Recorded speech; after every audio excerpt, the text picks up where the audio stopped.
Gracias. Siempre es lo vivo diciendo y lo voy a seguir diciendo, que compartir la palabra es un honor, un gran honor y a la vez una gran responsabilidad. O muchas veces que voy a compartir me entra así me agito porque entiendo la responsabilidad que conlleva. Y quisiera orar por lo mismo, pedirle al Espíritu Santo que hable a nuestros corazones a través de la palabra. ¿Está bien?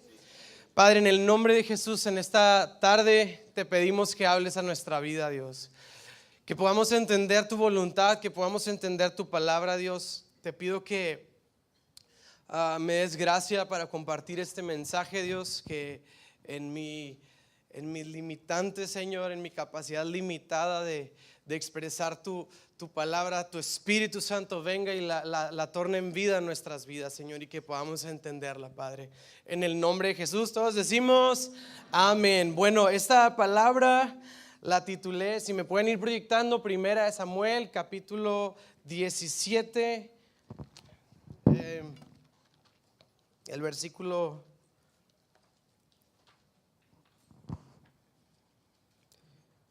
50. Y el título de esta plática la titulé Conforme a la revelación. Es un mensaje un poquito incómodo. La verdad, yo le estaba diciendo a Danilo como que quisiera compartir algo padre, así de el amor de Dios y las bendiciones de Dios, pero realmente Dios ha hablado a mi corazón. Yo mismo estoy siendo confrontado por esta palabra y buscando a Dios. Sentí compartirla, así que le pido que abra su corazón, que estemos atentos a lo que el Espíritu Santo quiere decirnos. La realidad es que a veces así es, leemos la Biblia y hay mensajes duros y hay mensajes muy padres y hay mensajes pues normales que se nos hacen muy buenos, pero finalmente es como en la alimentación, ¿verdad? Necesitamos el plato fuerte, las verduras, los carbohidratos y pues que es el postre, ¿verdad? Entonces no podemos vivir siempre de postre, necesitamos de pronto pues aquello que nos nutre. Y el día de hoy es un mensaje así un poquito incómodo pero es consecuencia de los tiempos en los que estamos viviendo, es consecuencia de la necesidad que estamos viviendo hoy en día, de la cultura en la que estamos viviendo y de los retos que estamos enfrentando como generación.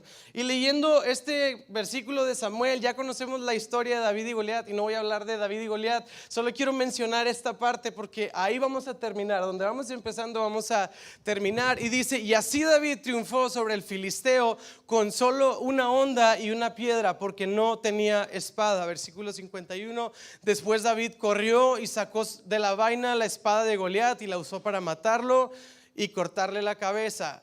Dice el versículo siguiente: así que los hombres de Israel y de Judá dieron un gran grito de triunfo. La Biblia empezaba diciendo que David triunfó y ahora el pueblo de Israel está triunfando. Es toda una victoria a una nación. Dice: y corrieron tras los filisteos, los persiguieron bien lejos. Los cuerpos de los filisteos muertos y heridos estuvieron esparcidos a lo largo del camino, ese camino hasta Gat y Ecrón. Es que en la reunión de la mañana me bulearon por decir Saraim. Y todo, no lo dijiste bien, no sé cómo se diga, pero bueno, el punto es que los filisteos representan un pueblo que oprimía al pueblo de Israel por muchos años. Por muchas generaciones los filisteos fueron personas que oprimieron, esclavizaron, hartaron, finalmente fueron un problema para el pueblo de Israel, el pueblo elegido de Dios.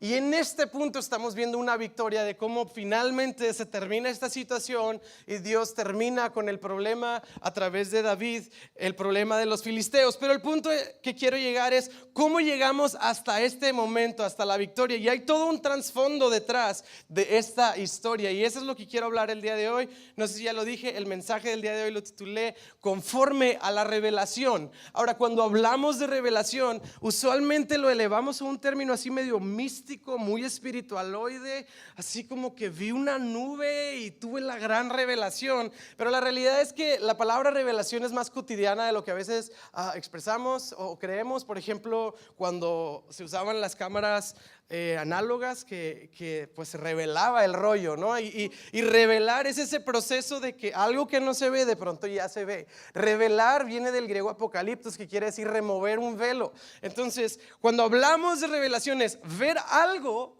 que no veía. Así de sencillo, no es acá la nube y que el espíritu flautico y todo eso, no. Es ver algo que no veía anteriormente. Y el día de hoy quiero hablar de algo que a lo mejor no estamos viendo como iglesia. Y quiero que me acompañen a Éxodo capítulo 20 a partir del versículo 1.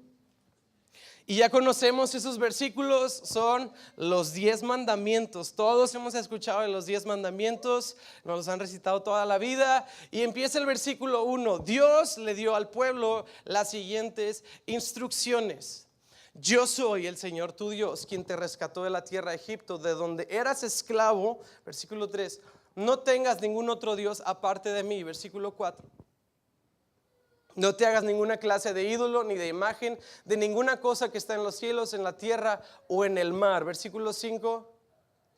No te inclines ante ellos ni les rindas culto, porque yo, el Señor, tu Dios, soy Dios celoso, quien no tolerará que entregues tu corazón. Fíjese el corazón de Dios. O sea, Dios quiere nuestro corazón. Y Dios dice, no quiero que se lo entregues a ídolos chafas, pues. Versión Wallo habla hoy, ¿verdad? Y dice, no entregues tu corazón a otros dioses. Extiendo los pecados de los padres sobre los hijos, sobre toda la familia de los que me rechazan queda afectada. Hay consecuencias de los pecados y por eso Dios ahora les está dando algunas maneras de comprender cómo regirnos como el pueblo de Dios. Y por eso son los 10 mandamientos. Muchos los entendemos como un Dios prohibiéndonos cosas, como que Dios quiere que viva infeliz, pero realmente yo me pongo a pensar, a veces nos quejamos, 10 mandamientos, no manches. Si supieran que son 613 mandamientos. Pero bueno, con 10 tenemos para así como que agüitarnos. Pero realmente piensa uno, si cumpliéramos los 10 mandamientos, ¿cómo realmente Dios se beneficiaría de ello? Para nada, Dios es Dios, Él está bien. Pero si no matáramos, si no hurtáramos, si no codiciáramos las cosas ajenas, ¿quién sería beneficiado? Nosotros. Las leyes de Dios realmente son para nuestro beneficio y nuestra protección, y por eso Dios nos las da para que podamos regirnos en su voluntad y finalmente vivir una vida como Dios manda, pues. Entonces Dios había sacado al pueblo que era esclavo de Egipto y ahora, dice la Biblia, me encanta, los saca al desierto para introducirlos a una promesa, a una bendición, una tierra buena en gran manera donde fluye leche y miel. Dios está pensando bien para su pueblo y ellos salen y Dios le dice, ya que les quité la esclavitud, ya que les quité la opresión y todo aquello que los lastimaba y los tenía en esta situación, son libres, ahora quieren permanecer libres. Esta es la manera en la que deben de conducirse. Y este es el primero de los mandamientos: no hagan dioses, no hagan ídolos falsos, no hagan imágenes incorrectas. Y me encanta que no dice como que una imagen en específico, la deja un poco generalizado el mandamiento. Dice de nada, de lo que hay en el cielo ni en la tierra, porque es muy probable que si Dios hubiera dicho no hagas ídolos de aves, a lo mejor hubiéramos hecho pescados. O si Dios hubiera dicho no hagas ídolo de pescados, a lo mejor yo hubiera hecho becerros de ídolos. Entonces queda muy abierto en un sentido Dios diciendo no hay otro Dios, no entregues tu corazón a nada más que a mí. Ahora diría uno, bueno, eso es muy relativo. No, la Biblia dice en el Nuevo Testamento que no hay otro nombre dado a los hombres bajo el cielo en el que el hombre pueda ser salvo, sino que Jesucristo, hombre. Es que Dios es como cada quien lo ve. No, sí tiene un nombre y su nombre es Jesús. La Biblia lo dice, es Jesucristo. Entonces la Biblia nos llama a entregarle toda nuestra vida a Jesucristo como nuestro Señor y Salvador. Él es Dios. Todo lo demás que yo le dé el lugar de Jesús en mi vida es un ídolo. Y Dios les llama al pueblo y es el primer mandamiento. Y me llama mucho la atención que lo primero que sucede después de leer estos versículos es que el pueblo empieza a hacer ídolos. Así, capítulos adelante ya tienen un becerro de oro. Es impresionante, uno se queda, dice, ¿cómo? ¿No leíste? Y Moisés nunca hizo un ídolo, lo hacía el pueblo. Y esto me llama mucho la atención. ¿Por qué? Porque Moisés subió al monte y él tuvo las visiones de Dios. Él personalmente escuchó la voz de Dios, tuvo un encuentro con Dios personalmente. Entonces Moisés, cuando escuchó que Dios le dijo no hagas un ídolo, no hizo un ídolo porque él veía a Dios. Pero el pueblo de Israel hizo un ídolo. ¿Por qué? Porque el pueblo de Israel no conocía la palabra de Dios, conocía la palabra de Dios a través de Moisés, no como Moisés. Moisés vio a Dios, el pueblo veía a Moisés y a Dios a través de Moisés. Entonces el pueblo, como no había vivido un encuentro y una cercanía personal en una búsqueda individual, personal de la palabra de Dios, instantáneamente se corrompían, siendo que Moisés permanecía, pero porque él estaba viendo a Dios. Y nosotros necesitamos entender el día de hoy que necesitamos ir con Dios. Es bueno venir a la iglesia, es bueno escuchar mensajes y llevar estudios y seminarios y lo que sea, son muy buenos y una gran bendición. Pero eventualmente tenemos que subir al monte y nosotros mismos encontrarnos con Dios personalmente. Podemos el día de hoy estar hablando y convencernos de por qué es importante esto y el otro, pero no va a ser sino hasta que uno realmente tenga un encuentro personal con Dios. Ayer hablaba con un joven que vino por primera vez y yo le decía, a mí nadie me dijo cómo me portara en la iglesia. A mí nadie me dijo qué cosas tenía que dejar de hacer y qué cosas tenía que empezar a hacer. Lo que sucedió es que empecé a buscar a Dios y lo que sucedió instantáneamente es que naturalmente mi vida fue cambiando. No porque vino una persona gorrosa que me venía diciendo, ya no le hagas así, deja de ser así, compórtate así, vístete así, es esto. Fue porque el Espíritu Santo empieza a poner esos deseos en nuestro corazón cuando nosotros vamos directamente con Dios. Amén. Ok, perdón. Ahora, el propósito de este mensaje no es sentirnos mal, es nada más entender lo que estamos viviendo en nuestros tiempos. No es así de que, ay, suframos en esta mañana. No. Es ver una tendencia que el hombre tiene por naturaleza y creo que son los tiempos que estamos viviendo. Entonces Moisés baja y ya tienen un becerro de oro y luego sube y es un problema y luego ya deshacen el becerro de oro. Y me encanta la respuesta de Aarón, ¿verdad? Le dice, ¿qué es este becerro que fabricaron? Y dice Aarón, pues no sé, o sea, agarré oro y lo eché y salió. Oh, pues mágicamente, ¿verdad? Qué impresionante respuesta. O sea, esas cosas sí son de las que cuando llegue al cielo sí le voy a decir a Aarón que te la volaste, ¿verdad? O sea, excusa chafa. Pero bueno, o sea, salió. Pero bueno, el punto es que hacen el becerro de oro y hacen un Baal y hacen Acera y ahí están Dios tras Dios tras Dios y dioses y dioses y dioses. Y Moisés, pobre de Moisés, toda su vida vive lidiando con esta tendencia del pueblo de Israel, decirles no es así, no es así, no es así. Y Moisés muere así, pues, lidiando con un pueblo, y se levanta Josué. Ya conocemos así la historia. Josué viene a ser el conquistador, pero vuelven a suceder las mismas cosas en la vida de Josué. El pueblo de Israel sigue tras sus dioses, sigue tras sus cosas. Ahora, cuando hablamos de ídolos pensamos en esto, ¿no? En becerros de oro y en imágenes y cosas muy obvias, pero realmente también hacemos un ídolo. Cuando leo en la Biblia Dios así, y digo, no creo. A mí no me parece. Realmente estoy modificando y haciendo un Dios a mi gusto. Si yo le edito y luego lo digo así, no somos los cristianos de liquid paper, ¿verdad? Ese versículo no me gustó y como que le pongo ahí liquid paper, bórrele, y esa página no me encantó y la arrancamos. Pero realmente tenemos que tener un Cristo completo, como es. Y si dice que es amor, pero también cuando dice que es justo. Y tenemos que tener el conocimiento de quién es Dios a través de la palabra. Pero no solo es información, sino aparte conocerlo y decir, sí, Dios, esto es verdad lo que estás diciendo, porque yo lo palpo en mi vida.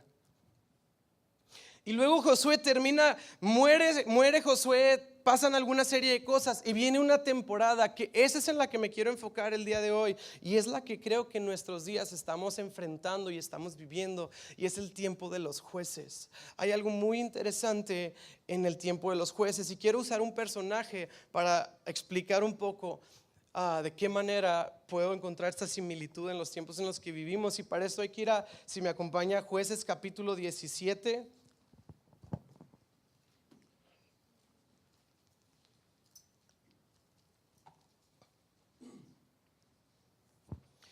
Y habla la historia de un hombre que se llama Micaía, que siempre se caía. Y algunos la agarraron, algunos no. Y en la Reina Valera viene Micaías. Micaía era un hombre que vivía en la zona montañosa de Efraín, un pueblo de las 12 tribus de Dios. Y dice, un día le dijo a su mamá, mamá, te oí maldecir a la persona que te robó 1,100 piezas de plata. Bueno, yo tengo el dinero, fui yo quien te la robó. Ok, la honestidad, vamos a hablar de la honestidad esta mañana. Bien honesto Micaías, o sea, a la señora le robaron 1,100 piezas de plata y resulta que era el hijo, ¿verdad? Y luego la señora dice, maldito aquel que haya esto y que la maldición de Tutankamón le caiga. Y Micaías lo escucha y dice, oye mamá, pues la verdad fui yo, ¿verdad? Y dice que la mamá le dice, oh hijo, el Señor te bendiga por haberlo admitido. Es una respuesta muy rara. Yo creo que en nuestros tiempos, ¿se han oído de la chancla voladora? No sé por qué, a lo mejor en hebreo ahí viene algo de una chancla por ahí. Pero esta señora bendice a su hijo y dice, wow, qué padre que mi hijo admitió que me robó. Ya desde ahí vamos viendo que la historia va un poco rara, o sea, ya está algo fuera de sí. Siguientes versículos dice, entonces Micaías le devuelve el dinero a su mamá y su mamá dijo, ahora consagro estas monedas de plata al Señor en honor a mi hijo. O sea, es como si llega alguien, me pone una pistola, me asalta, me roba y luego un día esa persona llega y me dice perdón. Y digo, oye, ¿sabes qué, bro? ¿Me prestas tu pistola con la que me asaltaste? Sí, ok, me la prestas. Y digo, voy a hacer un altar con esta pistola y en honor al que me robó. Wow, vamos a tener el altar de la pistola. O sea, todo va como que fuera de sí. Y esta mujer quiere hacer con las monedas una imagen y fundir un ídolo en honor al hijo. Y dice el siguiente versículo, así que cuando Micaía devolvió el dinero a la madre, ella tomó 200 monedas de plata y se las dio a un platero, quien las convirtió en una imagen y un ídolo y los pusieron en casa de Micaía. Entonces Micaía, quien es de ese pueblo que Dios les había dicho, no hagan ídolos fuera de mí, todo eso, dice, voy a hacer un ídolo. Mi mamá y yo vamos a hacer un ídolo porque le robé y mi mamá ahora me quiere recompensar haciéndome un ídolo de el hijo ladrón. Gloria a Dios por eso. Y hacen su ídolo y lo meten en su casa. Ok, es algo parte de su vida. Todas las mañanas ven ese ídolo, todas las mañanas tienen ese ídolo en su casa. Versículo siguiente. Y dice, y Micaía construyó un santuario para el ídolo e hizo un efod sagrado y algunos ídolos de la familia. O sea, aparte, ya que tiene el ídolo, dice Micaía, ¿sabes qué? Se me hace poco el ídolo. ¿Y qué si hacemos un santuario aquí en la casa? Armar un templo. Órale, bien espiritual el Micaía. Y arma un templo en su casa y luego dice, ay, pero como que yo no le entiendo bien esta onda del templo. Ya sé, voy a agarrar un hijo mío y lo voy a nombrar un sacerdote personal a uno de mis hijos. Entonces ya este brother ya tiene su propia iglesia, ¿no? O sea, su secta ahí en su casa con el ídolo. Él tiene el templo y bueno, ahí está su hijo que ahora es el nombrado el sacerdote. El hijo, quién sabe qué onda con él, pero tú vas a ser sacerdote, ni modo. Ahora, si entendemos bien el contexto judío, entendemos que aparte de que Dios había dicho que no se hiciera un ídolo, no cualquiera podía ser sacerdote. No era así que, como que hoy me entró la devoción de ser un sacerdote.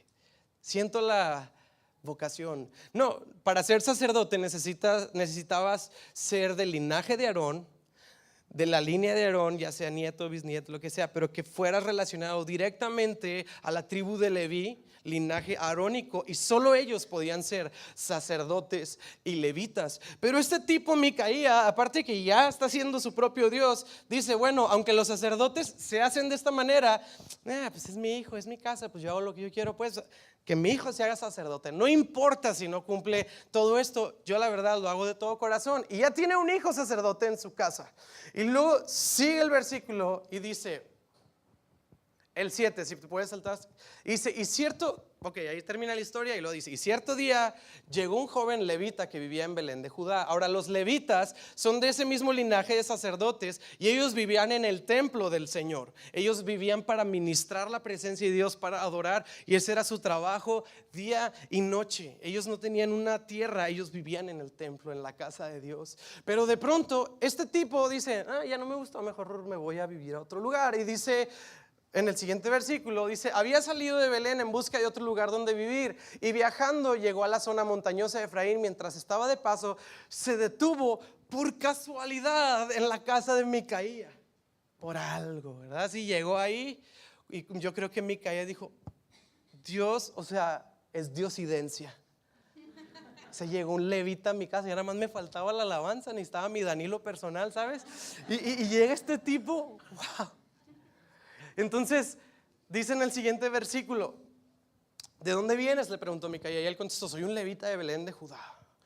Y buscó un lugar para donde vivir. Y dice en el versículo 10, entonces Micaía le dice, quédate aquí conmigo y podrás ser un padre y sacerdote para mí, te daré 10 piezas de plata al año, además ropa y comida. Pues le está ofreciendo todo, ¿no? Pues quédate aquí, ministra aquí, sé mi sacerdote personal, cántame al oído las canciones que me gustan y pues finalmente yo te pago y te doy de comer y te doy de vestir.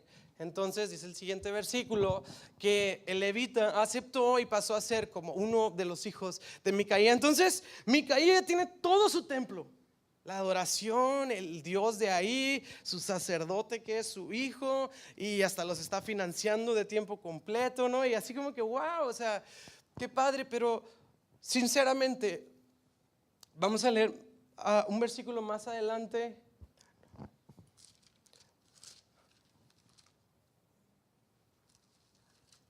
El 13. ¿No hay 13? No.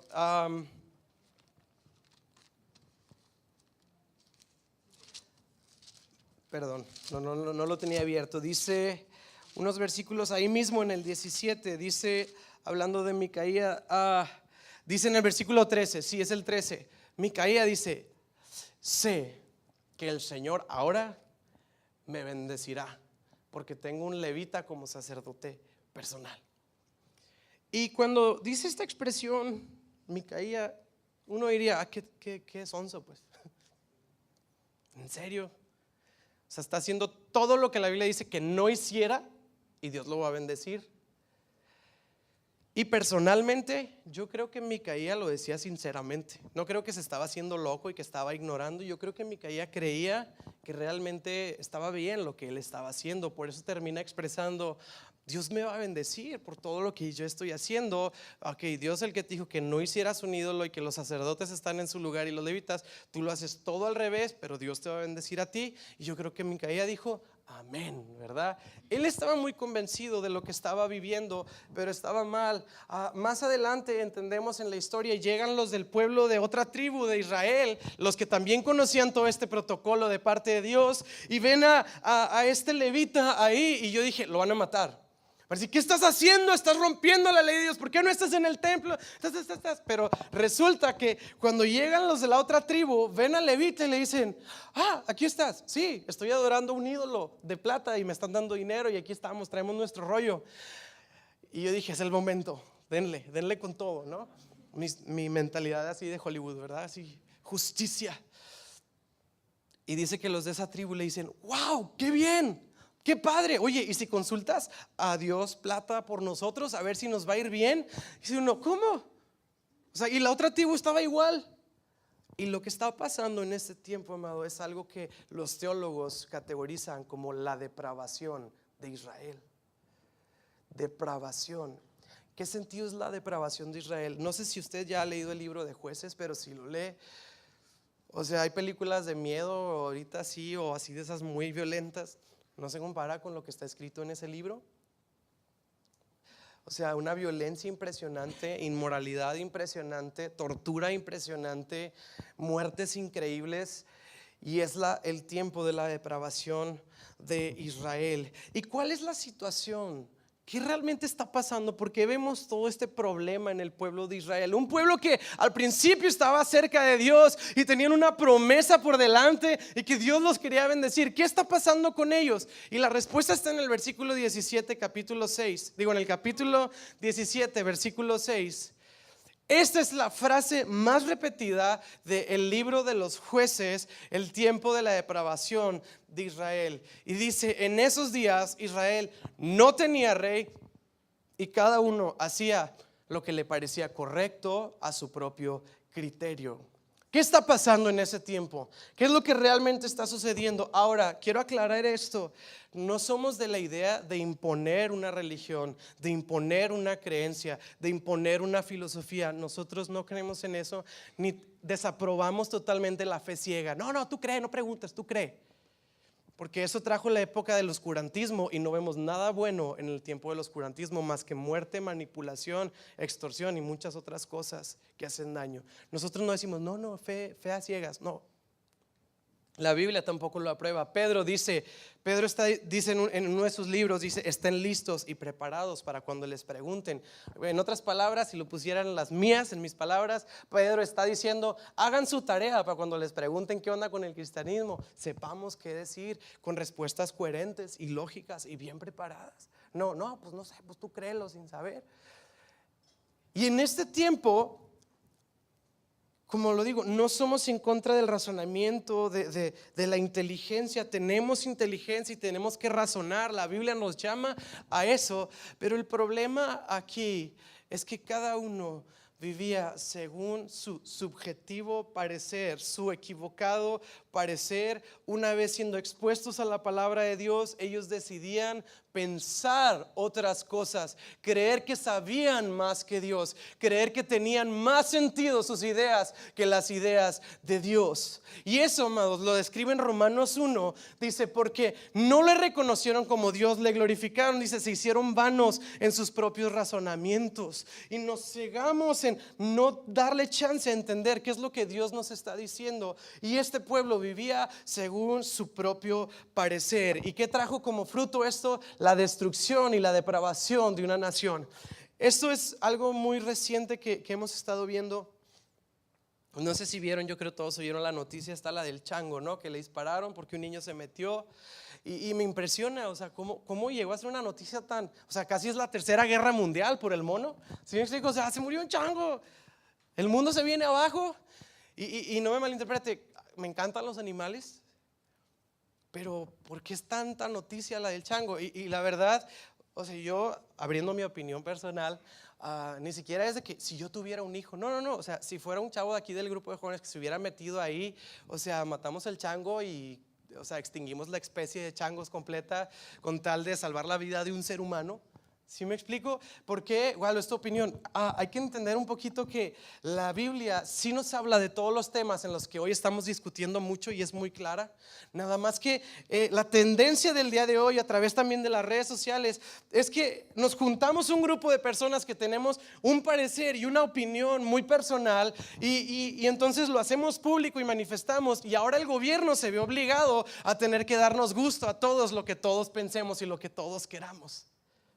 Y es lo que pasaba en el libro de Jueces. Cada quien hacía lo que se le daba su regalada gana. O sea, si a alguno le parecía que estaba bien matar gente, pues que mate gente.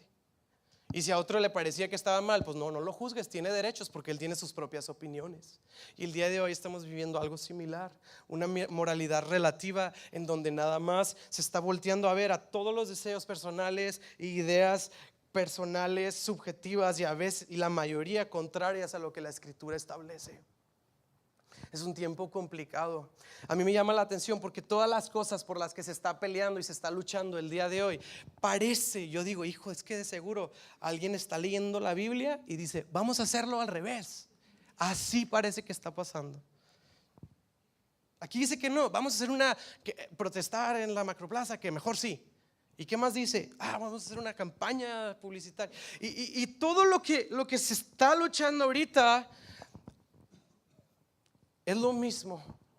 Pero el problema no importa, o sea, ya cuando llegan y no, yo amo los animales, yo también, pero yo no hubiera matado al chango, yo hubiera matado al niño.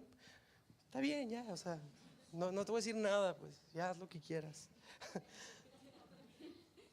Es que lo entiendo, ¿no? Digo, algunos creen que vienen del chango y pues ahí como que se identifican más con uno que con otro, ¿verdad? Y uno se pusieron del lado del chango, yo me puse más del lado del niño, pero bueno, está bien.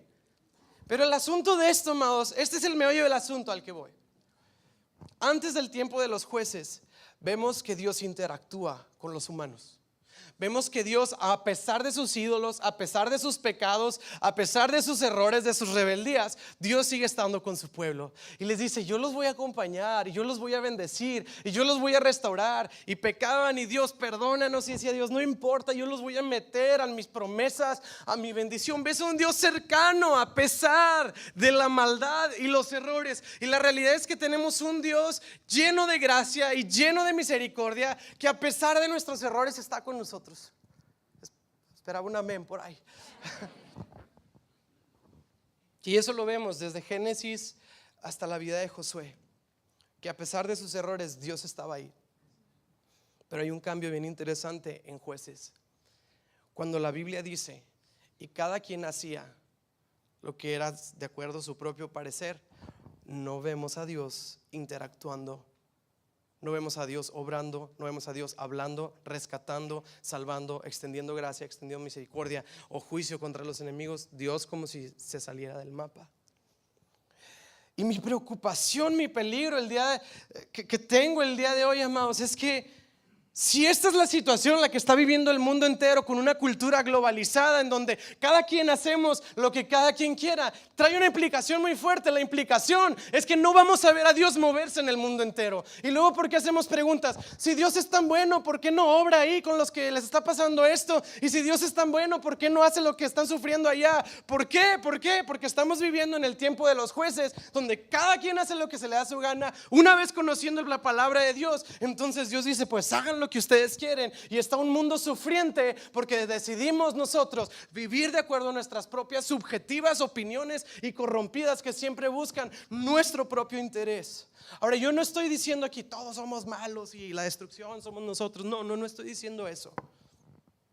Solo estoy diciendo que somos seres humanos imperfectos y que eventualmente tenemos deseos egoístas y orgullosos y envidiosos. Eventualmente. Si usted no, ore por mí ahorita al final, por favor, y ponga su mano, écheme aceite, o sea, póngame un huevo, lo que tenga que hacer, pues. Pero yo sí batallo con el egoísmo y el orgullo y sobresalir y mi propia comodidad y mi propio bienestar. Entonces, por más buena gente que sea yo, humanamente hablando, me es imposible poder, necesito a Dios, es lo que estoy tratando de decir. Por eso necesito su palabra. Porque yo puedo decir el día de hoy, ¿saben qué? Voy a reformar la Constitución mexicana al 100%. O sea, la voy a tirar a la basura y voy a hacer una nueva. La realidad es que eventualmente va a haber problemas con eso. ¿Por qué? Porque soy imperfecto. Porque soy incapaz de entender todo lo que Dios sí sabe. Y por eso Dios nos ha dejado su palabra, amados. Yo estoy muy confrontado en estos días. Ayer fuimos al Pozo y les quiero contar por qué viene todo esto a mi corazón y por qué estoy compartiendo eso. Ayer fuimos al Pozo. Los que no saben qué es el Pozo, es una comunidad que llevamos yendo ya, no sé si 3 años, 2 años y cacho.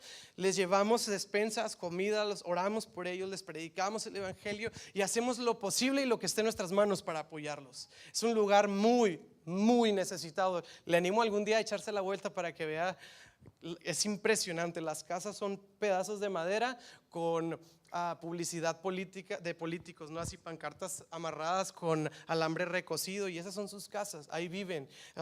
Pasa río y a veces pues el río se lleva a las casas y otra vez a poner la publicidad de políticos para armar una casa. Huele todo el tiempo a excremento porque hay muchos perros que están haciendo ahí por todos lados, y literalmente yo ya les he dicho a algunos cuando van en mi carro y les voy a agarrar y les digo, nada más que fíjense bien dónde caminan, no quiero que el tapete del carro luego traiga ahí, ¿verdad? Entonces, porque está lleno de eso y huele a excremento el lugar.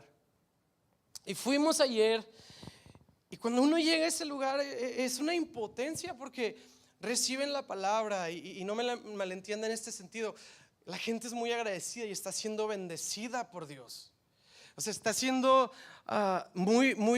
Dios está ahí con ellos y Dios está obrando, y les llevamos la palabra y la reciben y ya te dicen amén, y ya en la alabanza levantan sus manos. No agarran bien el tiempo, pero sí cantan. Entonces está muy padre. Es una bendición ir ahí de verdad y poder apoyarlos. Pero la realidad es que vivimos en un mundo muy necesitado.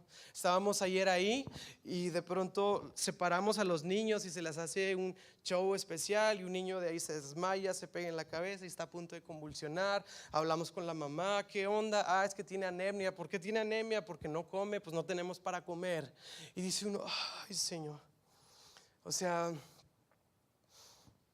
¿qué hacemos? Y ahí en lo que pudimos ayudarle, pues le tratamos de ayudar. Y llamó la atención algo para mí ayer, que estábamos ahí y olía más fuerte de lo normal.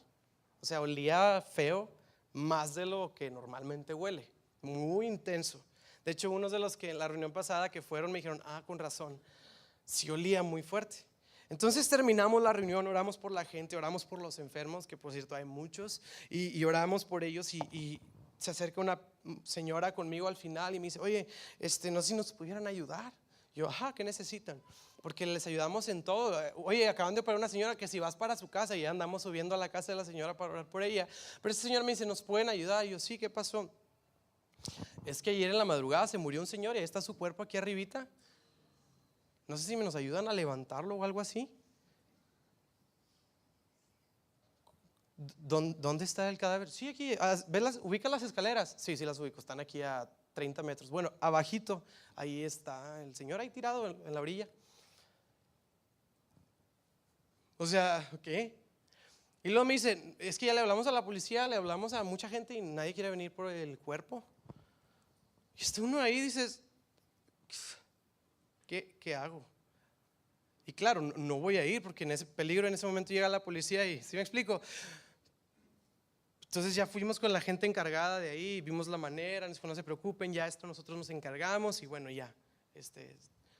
Pero yo venía de regreso muy frustrado viendo la necesidad en la que vivimos, porque el pozo es un chícharo al nivel mundial. ¿Sí me explico? Es tan pequeño y es un poco de necesidad realmente a comparación de la que vivimos en el mundo entero. Y yo veo esta situación y me tocó regresarme solo del pozo. Iba en mi carro, iba, no sabía si llorar o gritar o qué. Venía un poco frustrado y desanimado porque decía, Dios, hay tanta necesidad, o sea, hay tanto que hacer y cómo nos cuesta, o sea, cómo me cuesta a mí igual o a mí, cómo me cuesta darme y amar y servir y despojarme de mis cosas egoístas y vivir para la necesidad.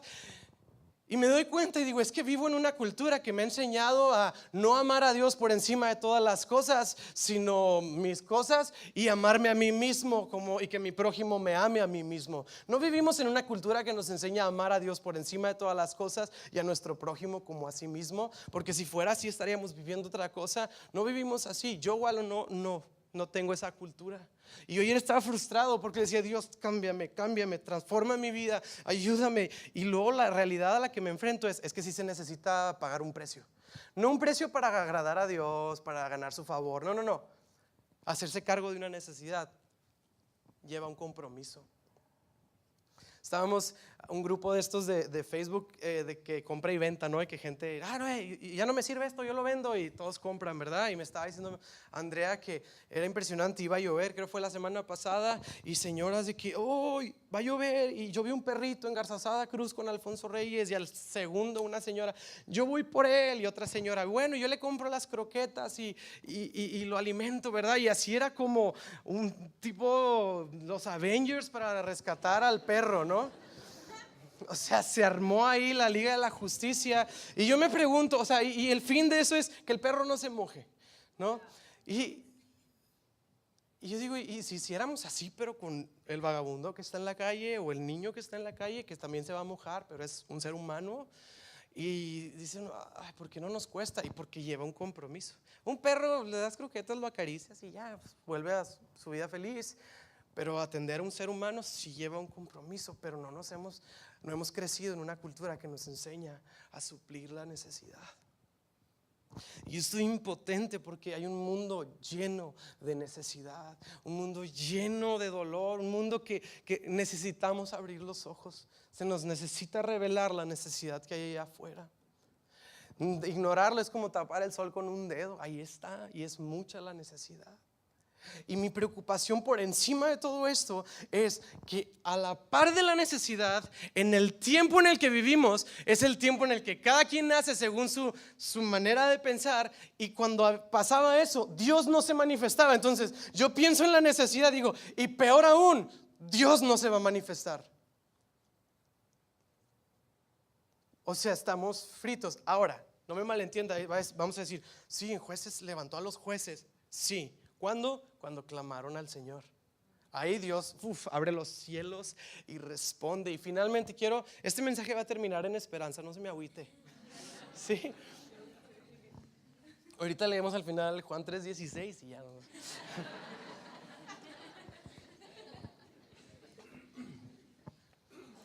Pero yo pienso en la necesidad y luego agregarle a pensar en que Dios no se va a manifestar. Ahora, no es una doctrina, pero lo vemos en todo un libro de la Biblia. Y lo vemos en Romanos 1, Nuevo Testamento. Dice, porque se envanecieron en sus propios pensamientos, entonces Dios los abandonó. Se llama, los teólogos le llaman la ira de abandono. Es cuando Dios dice, va, no quieren, está bien, ahí se quedan ustedes, aquí ando cuando clamen. Y clamaban y Dios levantaba un juez. Y hay una ocasión, usted ya se sabe esa historia, Dios levanta un juez que se llama Sansón. Siempre me he identificado con él por alguna razón. No, pues porque la regó, ¿verdad? O sea, pero literal, cuando lea otra vez la historia de Sansón y va a ver el llamado de su vida es milagroso. Desde que nace es lleno del Espíritu Santo. Se le aparece un ángel a su mamá y a su papá que se llama Manoa. Eso no importa, pero lo quería presumir que sí me sé el nombre del papá de Sansón. Y el ángel le dice el llamado, ¿para qué van a hacer ese bebé? Y le dice, el propósito de Sansón es librar al pueblo de Israel de la mano de los filisteos. Dios está levantando a un libertador, Sansón. Wow, Dios va a acabar con este problema, Dios va a acabar con los filisteos. Y hay algo bien interesante. Y el ángel dice, la mujer le dice, pero ¿qué hemos de hacer? Danos las instrucciones. Y el ángel le dice, 3 cosas bien sencillas, no vas a tener problema. No, hombre, tu hijo la va a tener papita. ¿Qué va a hacer Sansoncito? 3 cositas nada más. 1, que no tome vino. 2, que no toque ningún cadáver. No sé usted, pero a mí no se me dificultaría eso, ¿verdad? O sea, y número 3, le dice, pues que no se corte el pelo. Y la verdad, yo sí me imagino a Sansón que se le veían bien matonas las rastas así como que, ¿qué onda? Sí, yo me imagino que era temido por el pueblo, ¿no? Así que, ay, llegó el cuate de las rastas. No sé. Peligro, algún día se me aparece un ángel y me hace ese llamado y yo llego acá con las rastas también. Y Andrea le está haciendo así. Pero son 3 mandamientos nada más. Y lo primero que vemos en la vida de Sansón, agarra un party Sansón y se va con los filisteos, sus enemigos, a echarse unas copas. Ya rompió una, quedan 2, está bien. Y luego, se sabe usted la historia, Sansón mató a miles con la quijada de un burro y lo vemos como una proeza. No, no es una proeza, es un error enorme. ¿Por qué? Porque está agarrando un cadáver, segundo mandamiento que Dios le había dado, agarra la quijada de un burro muerto y con esa se echa a miles de soldados. Ahora, pues también esa historia nos muestra la misericordia de Dios, que finalmente Dios le dio la victoria, pero es una gran imprudencia de Sansón. Y ya se sabe usted la historia, al final se corta el pelo, ya no se veía tan matón y pues perdió su fuerza. Pero lo triste de la historia, amados, es que Sansón no logra su propósito, el llamado que Dios le había hecho a su vida de liberar a un pueblo en necesidad de la mano de los filisteos. ¿Por qué? Porque vio la palabra de Dios, pero no lo dice la Biblia, me lo imagino yo, por la cultura en la que nació, en la época de los jueces, donde cada quien hacía lo que bien le parecía. Yo me imagino que Sansón dijo, ay, pero eso del vino, o sea, era así como que de Monterrey no me ofrezcan. No creo que, no es literal, o sea, es como simbólico, representa algo, o sea. Y no escuchó la palabra de Dios. Segundo, la quijada de burro. Y lo mismo, he dicho, ay, pero pues no es como que un cadáver, es como que un hueso, o sea, no es literal. O sea, Dios no puede ser así tan. Si me explico, a mí como que, no sé, a lo mejor un día el Sansón dijo, no, Dios dijo eso, pero a mí como que yo siento una revelación de que, o sea, es diferente. Porque esa era la cultura en la que él creció. Estaban acostumbrados a eso. Es una cultura de idolatría donde cada quien hace su Dios, acomodado al gusto. Y finalmente no cumplió su llamado. Y lo que sucede después de eso es que el pueblo de Israel sufre mucho tiempo, porque Sansón no pudo recibir y entender la palabra de Dios para su vida. No pudo ver más allá que sus propios beneficios. Dijo, a mí me gusta el vino porque Dios me quiere quitar el vino. Es que no es si te gusta el vino, no. Es que Dios te está llamando a liberar una nación. ¿Qué importa el vino? No es porque soy cristiano, sino si la decía. ¿Qué importa el vino? Hay un pueblo sufriente por la obstinación de un tipo que vive como se le da su regalada gana. ¿Y qué pasa después de esto? Y quiero que ya vamos a acabar con estos versículos. Primera de Samuel, capítulo 3, versículo 1. Después de todo este tiempo de los jueces, llegamos a este momento. Habla de Samuel y dice: ahora bien, en estos días los mensajes del Señor eran muy escasos y las visiones eran poco comunes. En la Reina Valera lo dice así, dice: en aquel tiempo escaseaba la palabra del Señor. ¿Por qué escaseaba?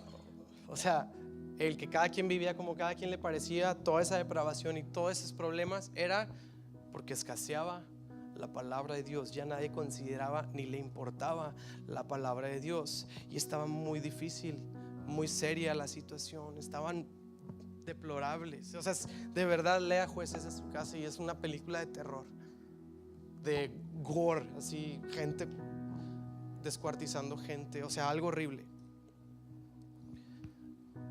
Pero es que escaseaba la palabra del Señor. Y Dios levanta a Samuel. Ese es el llamado de Samuel. Me encanta porque escaseaba la palabra, pero el niño servía al Señor ayudando a un sacerdote. Va de la mano el problema y la solución. Sí escaseaba, pero estoy levantando un Samuel.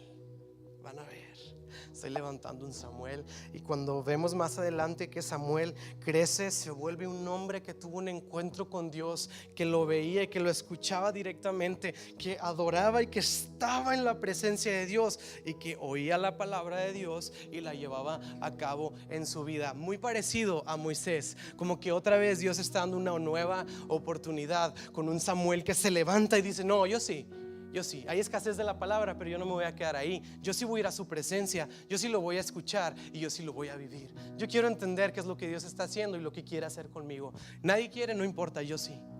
Y se levanta un Samuel y es un hombre que se considera el primer rey de Israel, aunque no oficialmente, pero fue el primer personaje que estuvo otra vez volviendo al pueblo en su camino. Empezó a cesar tanta mortandad, empezó a cesar todas estas situaciones. Y dice la Biblia que hablaba tal la palabra de Dios, hablaba tal de parte de Dios, que Dios no dejó caer a tierra ninguna de sus palabras. Samuel hablaba de parte de Dios y les decía: y Dios dice que así, y Dios dice esto, y Dios nos llama a volvernos a Él, y Dios así. Y el pueblo empieza a despertar y empieza un avivamiento. Después de un tiempo de tanta sequía y de no ver a Dios obrando, se levanta un Samuel. ¿Y saben qué? Samuel un día, guiado por Dios, va y selecciona un joven que se llama David, que finalmente ese hombre vino a terminar el problema una vez por todas y quitando a los filisteos en medio del pueblo de Israel. Se solucionó. ¿Cómo? Con un hombre, Samuel. Alguien que va a la presencia de Dios, que escucha su palabra y que obedece la palabra de Dios. Y a través de eso Él puede bendecir una generación, porque finalmente de Samuel viene David, y David es guiado por Samuel. Y finalmente Samuel impulsa a David, lo unge, lo lleva a su propósito, y David termina el problema de una vez y para siempre. ¿Y saben cuál es? Finalmente, este es el último versículo. Este es así lo matón. ¿Está bien? ¿Cuál es el propósito de David matando a Goliat? No, pues hacer la película de los Veggie Tales, ¿verdad? Que el pepino le haga así. O sea, bueno, los Veggie Tales son unas caricaturas de niños, pues, cristianas.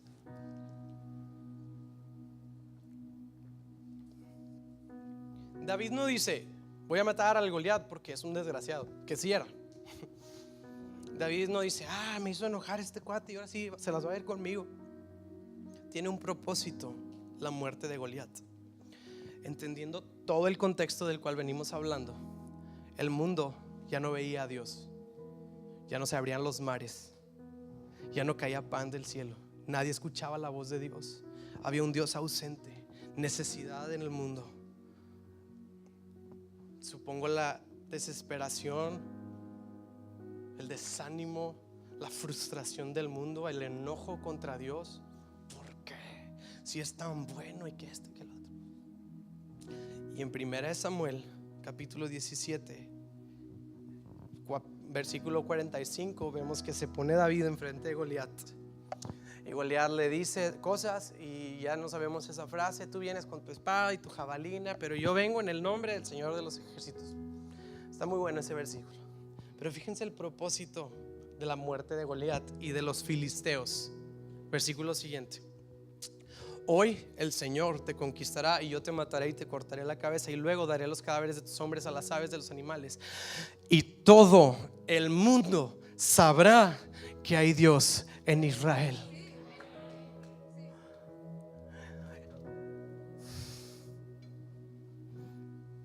En Isaías 2 hay una profecía y estamos por verla, amados.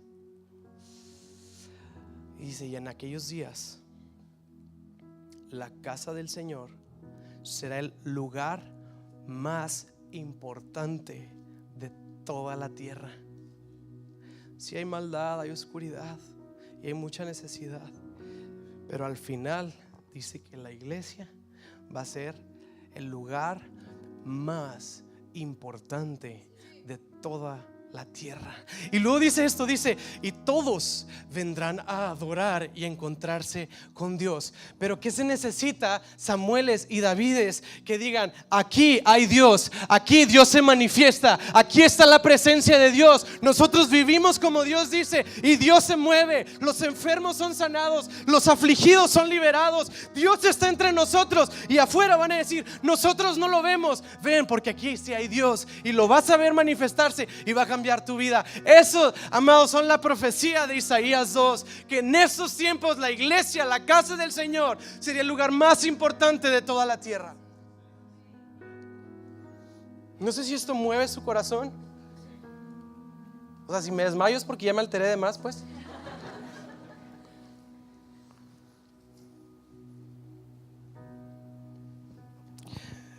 Pero necesitamos volver a Dios. Es una profecía, con nosotros o sin nosotros.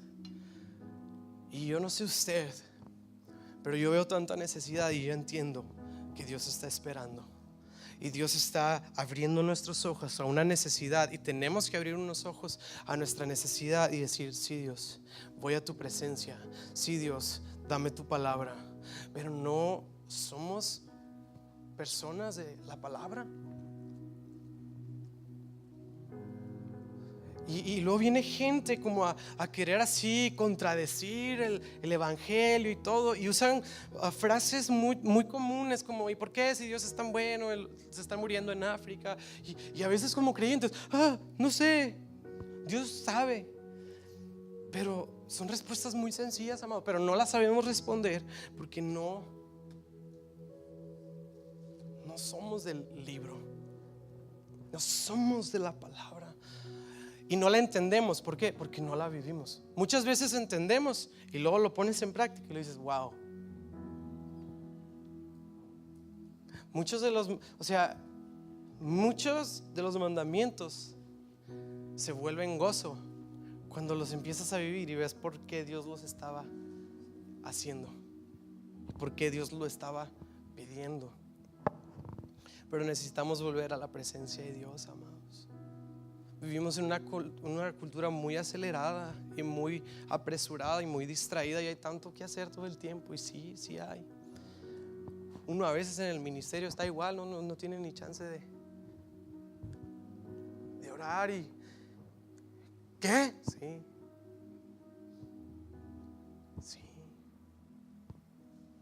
Y de alguna manera los que estamos aquí sirviendo estamos expuestos a eso de la necesidad, y escuchamos los problemas de muchos de aquí, vienen a decírtelos y te quedas así y empiezas a cargar con ese peso. Y yo digo: y si esos son los problemas de los de aquí adentro, no me imagino de los de allá de afuera. Pero hay esperanza, amados. Necesitamos a Dios otra vez, volver, regresar a su presencia, tomar sus palabras y no decir: no, pues así es, pues así mero. No, Dios. El salmista en el Salmo 119 dice: Señor, abre mis ojos y miraré las maravillas de tu palabra. Es que no le hemos dado chance a la palabra de Dios perforar nuestros corazones y hacernos entender por qué.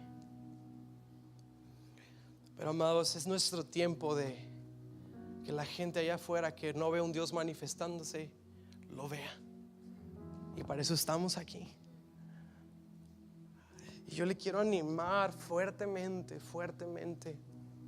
a que se coma la palabra de Dios, a que devore la escritura, a que la entienda, a que la estudie, a que aún la ponga en tela de juicio, a ver, y si esto está bien o no está mal. No se preocupe, al final de cuentas se va a dar cuenta que la escritura le inspiró al Espíritu Santo. Pero dele chance, pues, estúdiela, busque contradecirla si quiere, pero eventualmente Dios le va a mostrar la autoridad, la claridad, la veracidad de la escritura.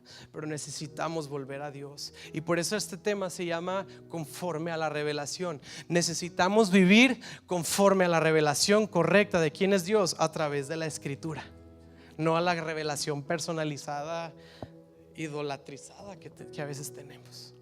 Amén. ¿Por qué no terminamos orando y se pone de pie conmigo? Y si me puedes poner Mateo 6, versículo 1 en la Nueva Traducción Viviente. Versículo 2.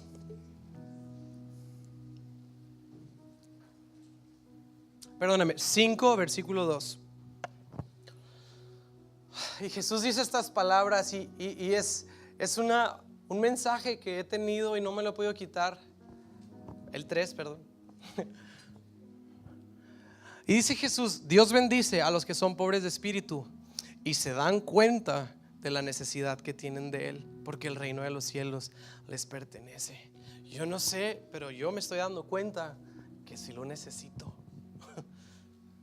Yo sí me estoy dando cuenta que sí dependo de Dios y que sí me falta y que lo necesitamos como seres humanos. Aquí estoy predicando y estamos en Jóvenes y no pretendo haberlo alcanzado y ser el que ya lo sabe todo. Necesitamos de Dios igual. Y hay una bienaventuranza en ese reconocer. Pero me encanta que Jesús dice, no los que dicen yo lo reconozco, dice, se dan cuenta. Le resplandeció, ala, tengo necesidad de Dios. Y la palabra griega ahí, Dios bendice, es makarios, que quiere decir muy feliz, muy dichoso. ¿Por qué? Porque instantáneamente el darnos cuenta que dependemos de Él nos guía a que entonces Dios se manifieste y empiece a levantar otra vez hombres y mujeres que van a venir a liberar a un pueblo, como lo hizo en Jueces. ¿Cuántos quieren esto para nuestra vida, para nuestra nación? Padre, en el nombre de Jesús, hoy, Señor, reconocemos que tenemos necesidad de ti, Dios. Reconocemos, Padre, que necesitamos que obres en nuestras vidas y en nuestros corazones. Necesitamos, Espíritu Santo, que enciendas un fuego y una pasión por volver a tu palabra, por volver a tu presencia, Dios, a volver a tener esos tiempos de intimidad contigo, Señor, y ser guiados por lo que tú nos dices, Señor, ser guiados por tu voluntad, Padre Santo.